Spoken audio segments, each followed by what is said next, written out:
On the morning of August 31st, 1997, the world woke to a silence it never expected.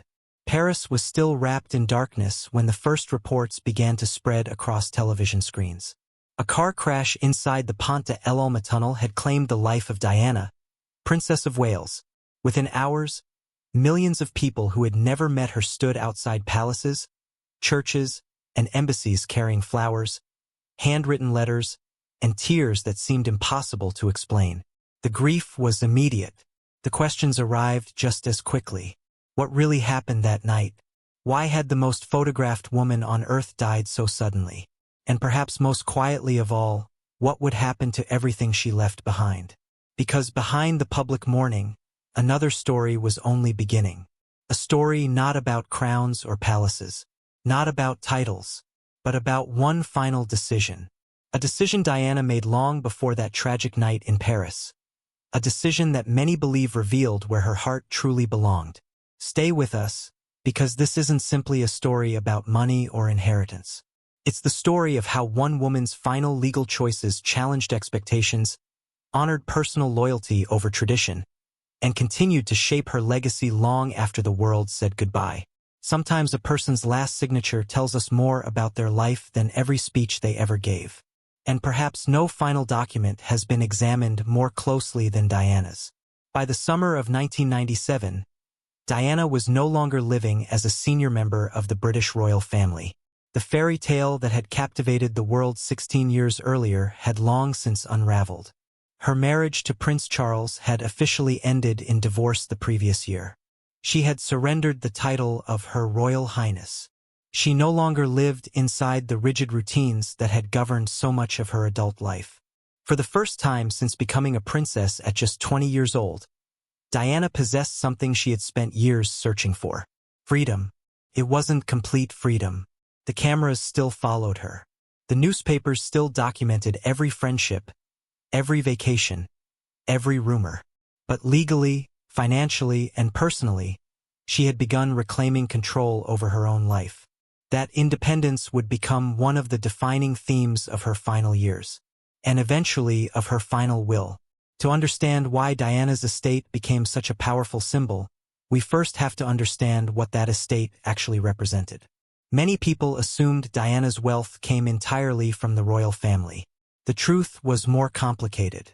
Following her divorce from Prince Charles in 1996, Diana received a financial settlement reportedly worth around £17 million, along with an annual allowance to support her private office. While she lost certain royal privileges, the settlement provided her with significant personal financial independence.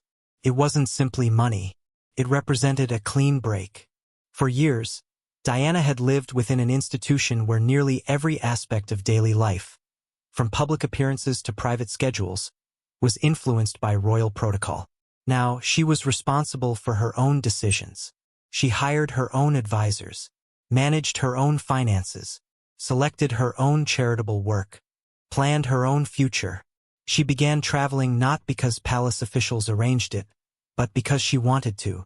Whether walking through minefields in Angola, comforting AIDS patients, or meeting children in hospitals around the world, Diana increasingly defined herself not by royal duty, but by personal conviction. It was this version of Diana, the independent humanitarian rather than the royal bride, that many people remember most vividly today. But independence also meant preparing for the future. Even someone as vibrant as Diana understood the importance of planning. Years before her death, she signed a will designed to protect the people she loved most. At its center stood two boys, Prince William and Prince Harry. Everything Diana did after her divorce seemed to revolve around them.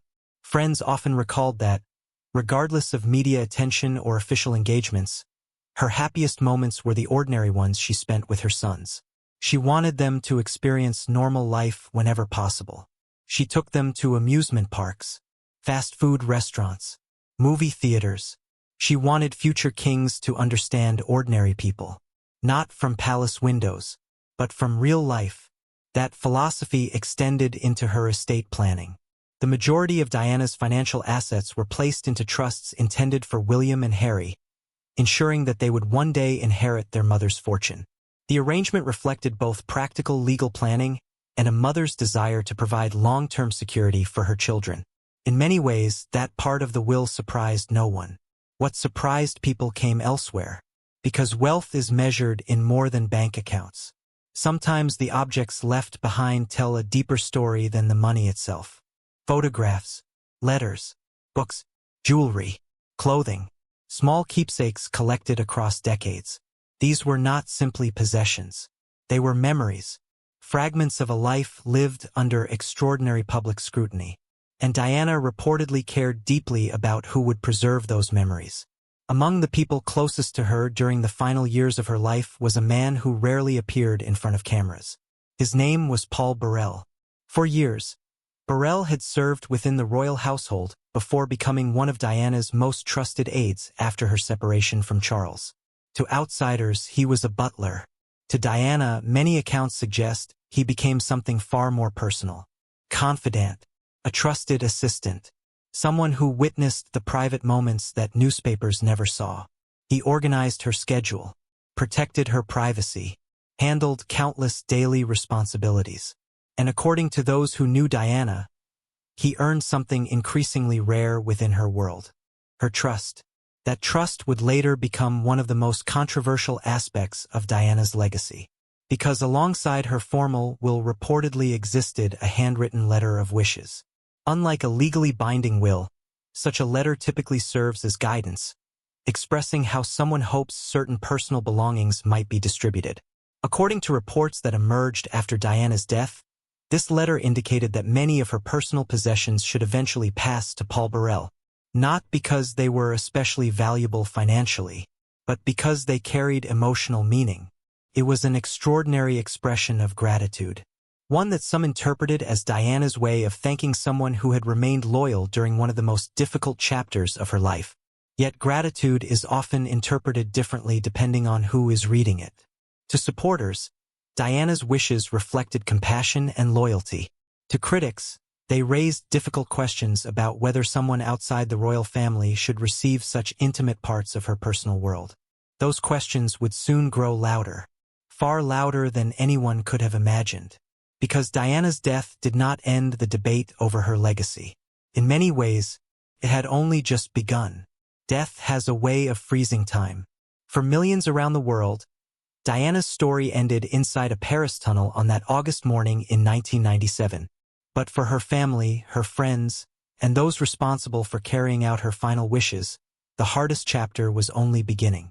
Every document she had signed, every letter she had written, every possession she had carefully preserved, now carried extraordinary significance. Because when someone becomes a global icon, even the smallest personal belongings stop being ordinary. A handwritten note, a favorite photograph, a simple piece of jewelry, each becomes part of history. The question was no longer simply what Diana owned. It became, who did she trust enough to leave those memories behind with? And that question would place one man at the center of an international controversy. If you followed Diana's story over the years, tell us in the comments what you believe people valued most about her. Not her title, but the person she was. Your thoughts help keep these conversations thoughtful and respectful. Paul Burrell had spent years working within the royal household before becoming one of Diana's closest assistants after her separation from Prince Charles. Unlike politicians, advisors, or photographers, Burrell occupied a unique position. He was present during ordinary mornings, late-night conversations, private phone calls, moments of celebration, moments of heartbreak. He witnessed the version of Diana the public almost never saw. Not the princess smiling for cameras, but the mother worrying about her sons, the woman exhausted by constant headlines, the friend searching for people she could genuinely trust. Over time, many observers believed Burrell became far more than an employee. He became someone Diana relied upon emotionally. In interviews after her death, Burrell often described Diana as deeply compassionate, but increasingly cautious about whom she allowed into her personal life. Years of public scrutiny had made trust one of the rarest things she possessed. Perhaps that explains why reports surrounding her handwritten letter of wishes attracted so much attention. Unlike the formal will, which focused primarily on financial arrangements for Prince William and Prince Harry. The letter reportedly expressed Diana's desire that many of her personal belongings eventually be given to Burrell. The items were said to include clothing, letters, furniture, books, photographs, and various keepsakes collected throughout her life. Financially, some of these possessions held considerable value. Emotionally, they were priceless. Every object carried a memory, a chapter, a relationship, a moment frozen in time. To Diana, these may have represented tokens of appreciation for someone she believed had stood beside her when much of her world seemed uncertain. But not everyone viewed those wishes in the same way. Questions quickly emerged. Should deeply personal items belonging to one of the most famous women in modern history remain with a former butler? Or should they eventually become part of the royal family's historical collection? Some argued Diana had every legal and moral right to decide exactly where her belongings should go. Others believed that because of her historic role within the monarchy, many of those possessions belonged, in a broader sense, to the nation or to her children. It was no longer just a legal discussion. It became an emotional one. At its heart lay an uncomfortable question. Who truly owns someone's legacy after they're gone? Is it their family, the institution they served, the public who admired them, or the people they personally trusted? There are rarely simple answers. For Diana's sons, the years immediately following their mother's death were marked by unimaginable grief. William was only 15 years old. Harry was just 12.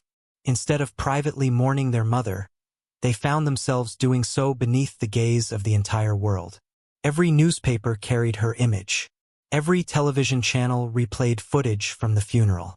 Millions watched as two young boys walked behind their mother's coffin through the streets of London. It became one of the defining images of an entire generation.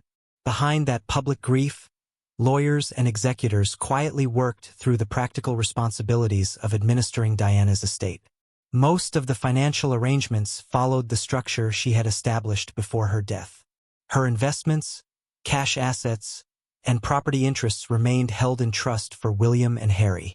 As they grew older, those trusts would provide them with financial security while preserving the inheritance their mother intended them to receive. Yet personal belongings proved far more complicated than financial accounts. Money can be counted. Objects cannot be measured so easily. A handwritten birthday card,